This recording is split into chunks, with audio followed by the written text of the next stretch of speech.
Assalamualaikum warahmatullahi wabarakatuh. Alhamdulillahi wassalatu wassalamu ala rasulillahi wa ala alihi wa ashabihi wa asbahihi wa man tabi'ahuda ila yaumil qiyamah. Amma ba'du. Bapak-bapak, ibu-ibu, para jamaah Masjid Al-Amin yang dirahmati oleh Allah Subhanahu wa taala. Kita sudah berada di akhir daripada bulan Ramadan tahun ini, tahun 1443 Hijriah. Kalau tidak salah kita sudah masuk malam yang ke berapa ini, Pak? 27. Ya, itu disepakati oleh sebagian besar ulama bahwa malam 27 itu malam berkemungkinan besar akan bersamaan dengan Lailatul Qadar. Mudah-mudahan kesehatan yang dianugerahkan pada kita pada malam hari ini, kehadiran kita pada malam hari ini, di rumah Allah ini, di Baitullah ini, di masjid yang kita cintai bersama ini, mampu mendekatkan diri kita untuk bisa berjumpa dan dijumpai oleh Lailatul Qadar. Tidak mesti tahajud ya, bisa jadi sekarang ini, bisa jadi nanti, bisa jadi kapan saja. Jadi oleh karena itu ya, karena kita tidak tahu ya sudah. Karena tidak tahu itu ya siap saja gitu loh. Apa yang mesti dipersiapkan? Ya ibaratnya ayam itu jangan mengejar ayamnya, tapi bikinlah keranjang ayam yang di situ ada makanan yang disukai oleh ayam. Jagung misalnya, ya toh. Nah, Lailatul Qadar itu apa yang disukai oleh Lailatul Qadar dan dikejar oleh Lailatul Qadar? Yang dikejar oleh Lailatul Qadar adalah mukmin. Apa mukmin itu? Dialah yang selalu rahmah pada apa siapa tanpa membeda. Itulah mukmin. Ada dalam diri kita masing-masing.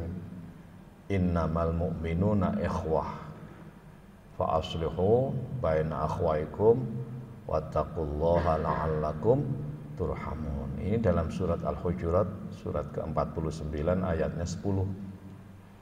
Hanya mukmin yang punya sifat persaudaraan. Sehingga dengan sifat persaudaranya itu dia bisa memperbaiki persaudaraannya. Wujudnya turhamuna, dikasih sayangi. Kenapa dikasih sayangi? Karena dia sudah mengasih sayangi. Hanya orang yang punya mobil yang bisa memperbaiki mobilnya. Orang yang tidak punya mobil tidak mungkin memperbaiki mobil. Hanya mukmin yang punya sifat persaudaraan. Sehingga mukmin itu bisa memperbaiki persaudaraannya, wujudnya rahmah kasih sayang pada apa siapa tanpa membeda. Melihat orang kafir rahmah, dalam bingkai doa semoga satu ketika dia beriman. Yuhibbul kafiru al-imana bima ja'a bihi Muhammadun sallallahu alaihi wasallam. Apa tidak ada kekafiran itu di luar diri mukmin? Ada. Kalau kita melihat kekafiran nggak ngamuk-ngamuk, tapi cinta, sayang. Kenapa? Berdoa semoga yang kafir itu satu ketika menjadi beriman terhadap apa yang diajarkan, apa yang dibawa oleh Nabi Agung Muhammad sallallahu alaihi wasallam. Melihat sesama mukmin itu cinta. Wa yuhibbul mu'mina as-subuta ala imani. Melihat sesama mukmin, sesama muslim itu cinta. Kenapa? Semoga dia tetap di dalam keimanan dan keislamannya. Roja namanya. Bahkan melihat kemaksiatan pun cinta. Bayuhibbul ma'asi at-taubah minal ma'siyah. Melihat orang yang bergelimang dengan dosa, melihat apa gitu, enggak ngamuk-ngamuk, enggak benci gitu enggak. Tapi cinta ngelus dodo, semoga taubat. Karena bisa jadi kalau Allah mengendaki kita yang kayak begitu, ya toh. Yang mukmin pun jika Allah mengendaki satu saat juga bisa kafir. Yang kafir pun jika Allah mengendaki bisa mukmin. Bahkan kita sendiri kalau kita tidak hati-hati merawat iman bisa jatuh ke dalam kekafiran. Maka kita selalu berlindung, namanya ta'awud. Khauf war roja. Khauf itu kekhawatiran terhadap jatuh kepada kekafiran, kita berlindung pada Allah dari berbagai hal yang menyebabkan kita menjadi kafir. Dan kita selalu memohon kepada Allah semoga kita sendiri, istri kita, anak kita, keluarga kita, teman-teman kita ditetapkan dalam kemukminan. Nah, itulah yang dipersiapkan. Apa itu? Rahmah, sayang. Hilangkan, dalam bahasa tasawufnya itu sofakan diri kita. Apa sofa itu? Bersihkan hatimu. Maka simbolnya sofa, marwah. Sofa, marwah, marwah, sofa. Bagaimana sofakan hati itu? Ya bersihkan, beningkan hati. Jangan punya curiga, suudzon pada apa siapa. Agar supaya apa? Agar perjalanan kita menjadi marwah itu. Marwah itu apa? Bahagia. Kalau kita dipenuhi dengan suudzon, kekhawatiran, itu nggak bisa bahagia. Maka bersihkan dari berbagai prasangka yang tidak baik, bersihkan dari dugaan-dugaan yang pasti tidak benarnya pada orang lain. Kita tidak boleh menduga-duga orang selain diri kita. Kita hanya boleh menduga dan mengoreksi diri kita. Coba dilihat dalam surat Al-Kahfi, surat ke-18, ayatnya 18. Ini mudah diingat, 18. Wa tahsabuhum aiqadha wa hum ruqudun. Mereka mengira bahwa Ashabul Kahfi, para pemuda yang tidur di dalam gua itu, mereka tidur. Mereka aiqadha. Dikira mereka itu bangun. Wa hum ruqudun. Padahal mereka tidur lelap ratusan tahun lamanya. Lalu kok dilihatnya ada yang gerak-gerak itu apa? Wa nuqallibuhum dzatal yamin wa dzatal shimal. Molak-malik itu apa? Ngelilir ya bahasanya. Wa qalbuhum basitun dzira'aihi bil wasit. Yang terlihat bergerak menjulur keluar mulut goa itu kedua kakinya anjing. Nah, itu dikiranya mereka bangun, padahal tidak. Nah, artinya apa? Ayat ini mengandung pengertian, kamu jangan mengira selain dirimu. Maka klarifikasi. Iki wong iku ngene lho, wong iku. Lah, ini hilangkan, ini sofakan. Kenapa? Kalau kamu mengira semacam itu, yang terjadi bukan itu. Alias tidak benar. Karena tidak benar, jangan mengira. Kepada istri juga begitu. Bojoku lah, teko ae. Ya, tanyakan aja. Jangan mengira-ngira. Oh, main WA terus ya, jangan-jangan. Lah, jangan-jangan itu jangan hilangkan itu. Jangan-jangan hilangkan itu. Tanyakan. Ya toh? Kan ada itu cerita itu. Istrinya itu kalau malam bersinar katanya. Ternyata setelah dibuka WA gitu. Nah, katanya begitu. Ya tanyakan aja, jangan mengira-ira. Jangan memperkirakan atau jangan menyangka-nyangka kepada selain diri kita. Itu membuat kita tidak sofa. Membuat kita perjalanan dalam sa'i itu kan, dalam haji ya, bapak-bapak yang sudah haji kan ada sa'a, yas'a, sa'yan itu simbol perjalanan hidup kita. Dalam menjalani tugas kehidupan ini harus diawali dengan sofa. Apa itu? Bersihkan jiwamu. Agar apa? Agar marwah, bahagia. Dari marwah bahagia menuju kesucian. Maka sering saya mengatakan tujuan hidup itu bukan beribadah, tapi senang. Jadi tujuan Allah menciptakan kita semuanya hidup ini bukan untuk beribadah, tapi agar kita menjadi senang. Caranya beribadah. Jadi tujuan dengan cara beda ya. Tujuan itu sasaran yang dicapai, ya, cara itu jalan yang dilewati. Jadi tujuan itu adalah ontologisnya, bahasa filsafatnya ya barangkali. Lalu cara itu epistemologinya. Caranya beribadah. Wa ma khalaqtul jinna wal insa illa liya'budun. Ini 51 56. 51 itu surat Az-Zariyat. Surat Az-Zariyat ayatnya 56. Kalau 50 apa Pak? Qaf ya toh. Kalau surat pertama apa? Al-Fatihah ya toh. Surat itu jumlahnya berapa? Surat Al-Quran 114 surat. Yang pertama Al-Fatihah, kedua Al-Baqarah, ketiga Al-Imran, keempat An-Nisa, kelima Al-Maidah, keenam Al-An'am, ketujuh Al-A'raf, kedelapan kok gak ada yang hafal sih? Al-Anfal, kesembilan At-Taubah, ya 10 Yunus, 11 Hud, 12 Yusuf, 13 Ar-Ra'd, 14 Ibrahim, 15 Al-Hijr. Gitu. Al-Hijr jumlah ayatnya hanya 99. Ayat terakhirnya gimana Pak itu? Yang biasa ditulis wa'bud rabbaka hatta ya'tiyakal yaqin. Kalau surat terakhirnya, ayat terakhir Al-Baqarah kok kayak ngetes hafalan malian. Saya ini memang menekuni itu Pak. Saya ini ngasuh santri mahasiswa ya untuk takajak menghafalkan Quran. Tidak hanya menghafal tapi menganalisa.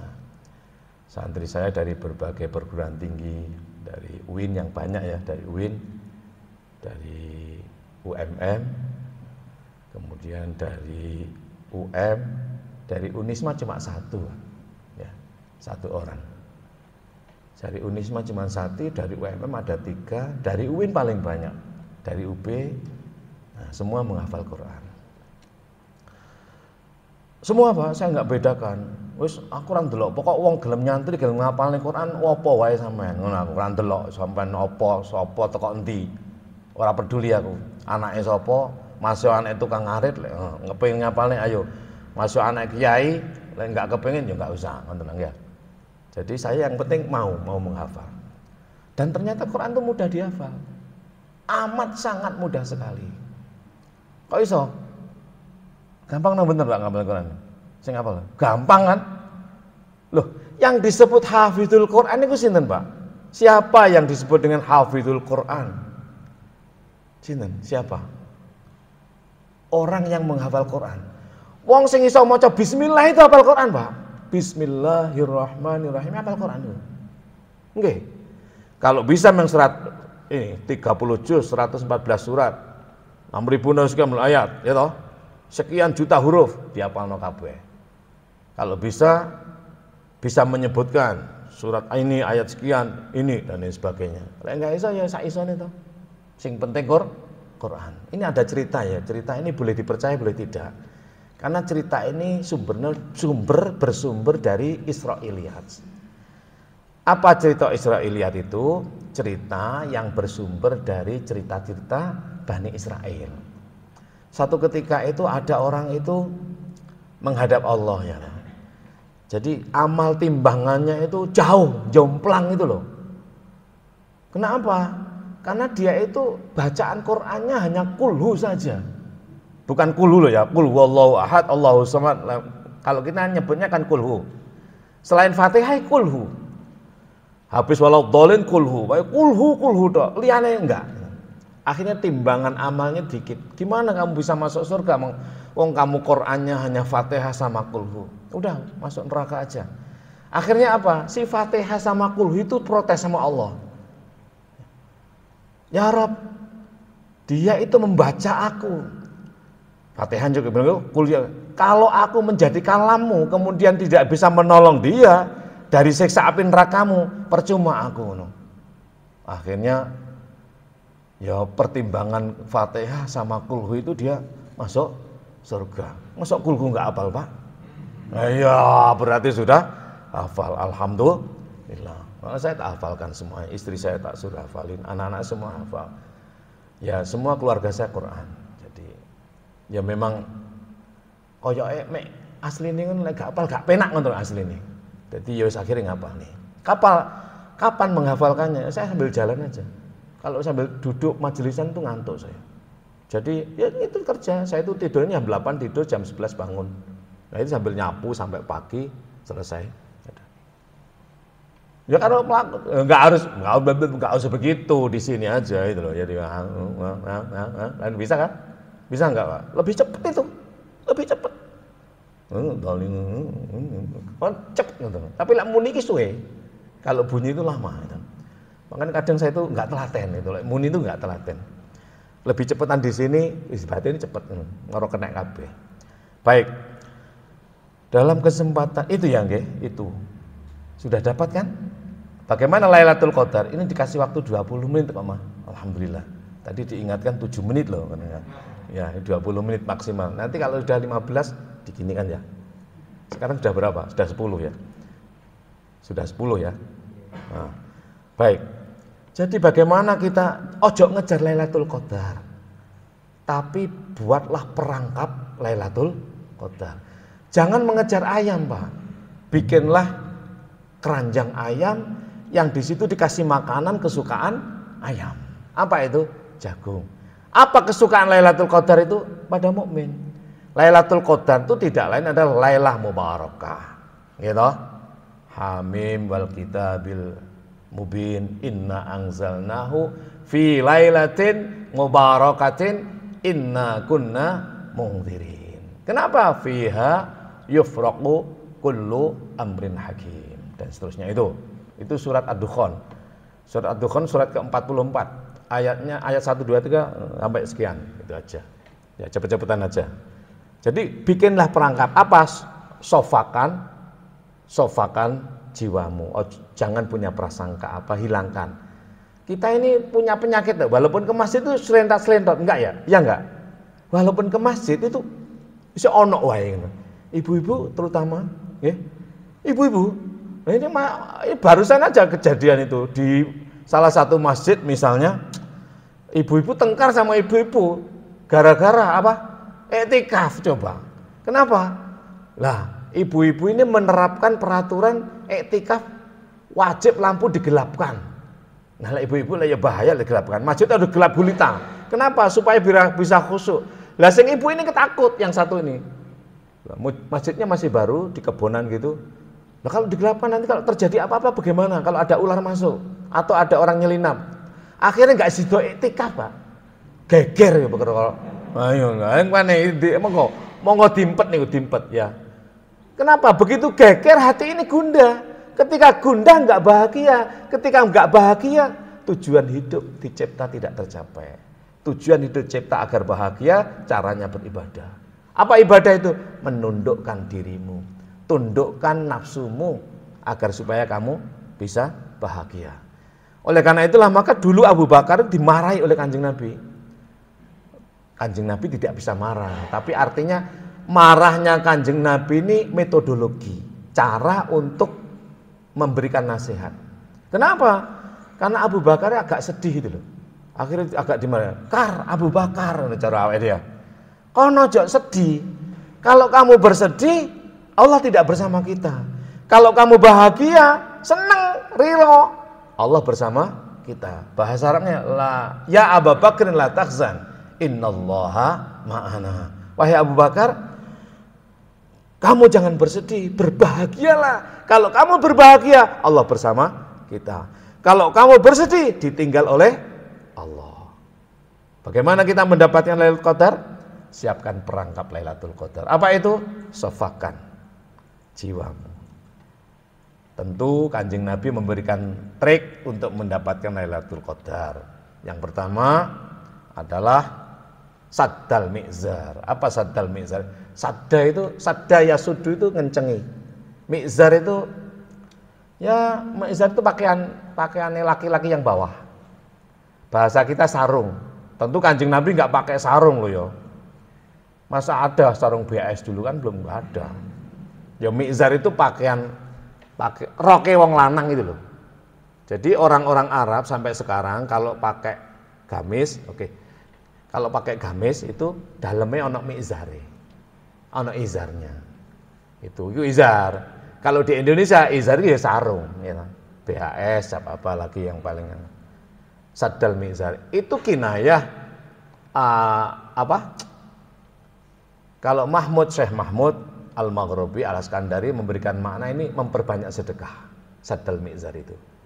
Saddal mizar itu artinya memperbanyak sedekah.